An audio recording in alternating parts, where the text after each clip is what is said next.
pagi hari ini kita ada kedatangan dari mahasiswa Universitas Jambi. Ya, dari Jambi. Mungkin untuk pengganti Bapak pagi ini mungkin Bapak Yip atau kakak. Kakak dari mahasiswa Universitas Jambi. Untuk pagi ini mungkin kakak ini yang mengganti Bapak. Kakaknya banyak, namanya itu yang ikut. Jadi tapi dapat aja kau ibu-ibu datang. Nah, sebelum kita memulai pembelajaran hari ini, ada baiknya kita berdoa terlebih dahulu. Semoga secara lebih damai.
Azifa Fadri. Apa? Alifa Adelia Putri. Alvin Arga Putra. Anggun Maria Putri. Arfan Bila Rahmadani. Ar-Razak Bilkairi. Atika Meda Leza. Beni Andara. Celia Monica, Cynthia Nila Ramanza, Elansya, Elinsya, Akhil Septian, Intan Citra Lestari, Julita Sari, Muhammad Taufik,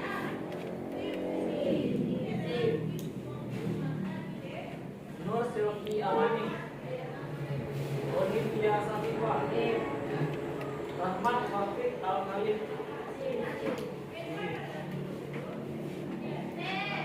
Freddy Arya, Zakia Dika Adelia, Zena Amora,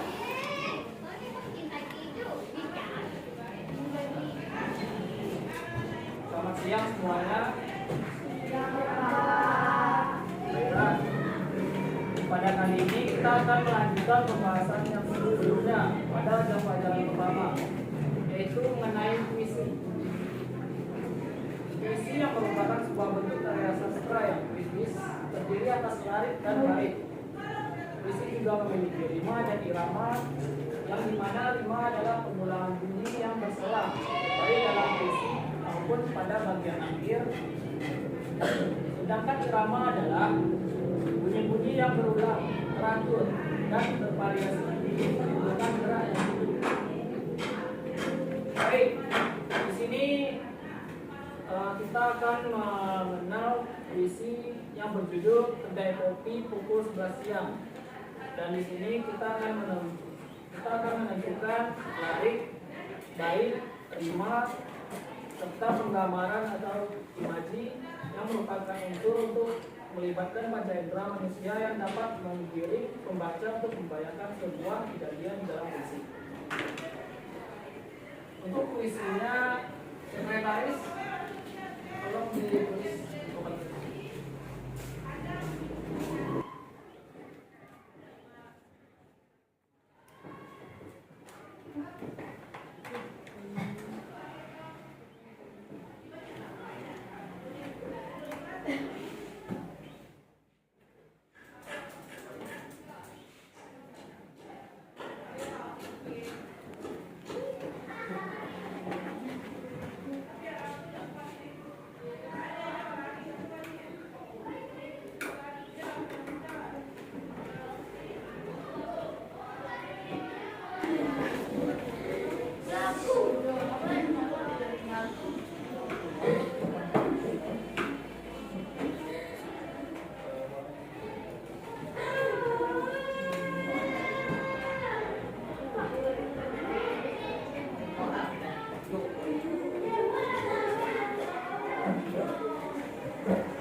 menjelaskan sedikit tentang bait dan larik di dalam puisi. Seperti ini biasanya per kalimat ataupun per kata ini dalam satu baris seperti ini akan disebut sebagai larik.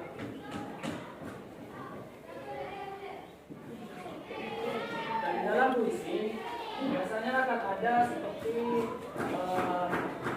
spacebar yang dalam komputer akan ada jarak seperti ini. Dan untuk tiap ini akan disebut sebagai baris.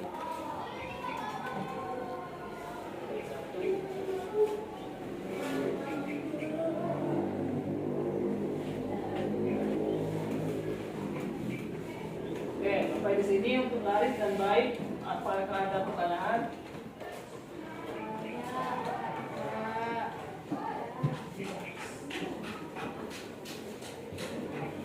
Selanjutnya yaitu rima. Untuk rima ini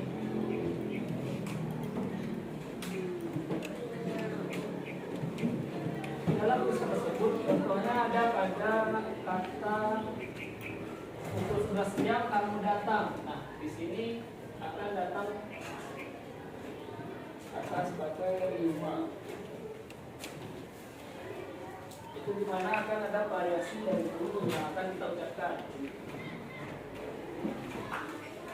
Datang wajahmu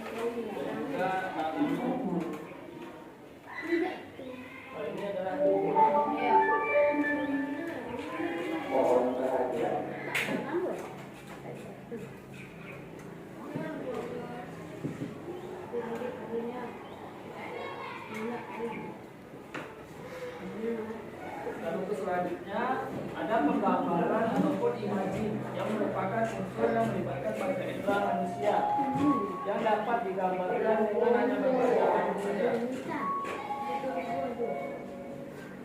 Contohnya ada pada kalimat ini. Dengan membaca kalimat ini, kita akan dapat membayangkan apa yang dirasakan oleh penulis. Seperti kau menaruh tas, badanmu sangat hati-hati. Di sini pun kita dapat membayangkan bagaimana kita menaruh tas itu dengan sangat hati-hati agar jangan jatuh isi dari tas tersebut. Dan selanjutnya menaruh anaknya di ayunan. Seperti yang dapat kita bayangkan, tidak mungkin kita melempar seorang anak kepada ayunan yang dimana akan menyebabkan anak sakit dan menangis. Jadi dengan kata yang sangat simpel ini, kita dapat membayangkan bagaimana seorang orang tua menaruh anaknya di ayunan itu seperti apa.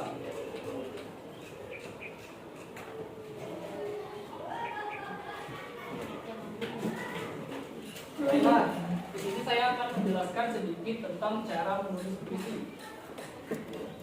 Untuk pertama-tama, kita harus menentukan tema dari puisi, yaitu di mana topik atau gagasan yang ingin kita sampaikan.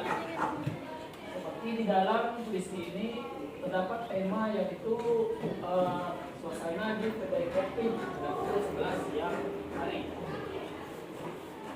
Dan di mana yang kedua kita harus menggunakan diksi seperti memilih kata-kata yang indah dan bermakna.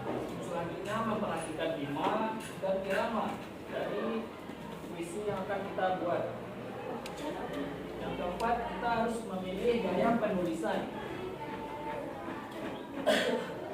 Kelima, kita harus memperhatikan citraan, yaitu seperti gunakan kata-kata yang bisa memacu imajinasi membaca melalui panca indera.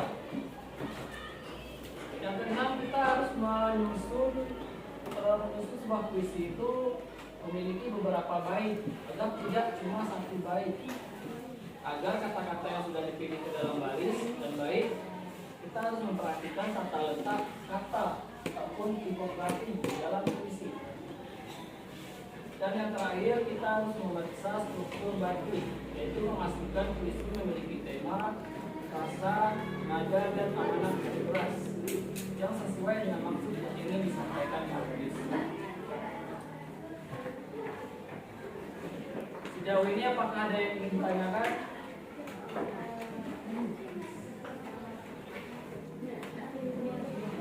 Tidak? Saya rasa cukup untuk pertemuan kita yang beberapa kali ini. Dan ini adalah pertemuan terakhir saya dengan kalian untuk hari ini. Dan selanjutnya mungkin akan terus diajarkan oleh Bapak lagi. Oke, jika ada yang ingin ditanyakan, tolong ditanyakan sekarang sebelum saya akan meninggalkan kelas ini. Tidak ada? Oke, terima kasih. Saya rasa cukup untuk hari ini. Akan saya tutup dengan wabillahi taufiq wal hidayah. Wassalamualaikum warahmatullahi wabarakatuh.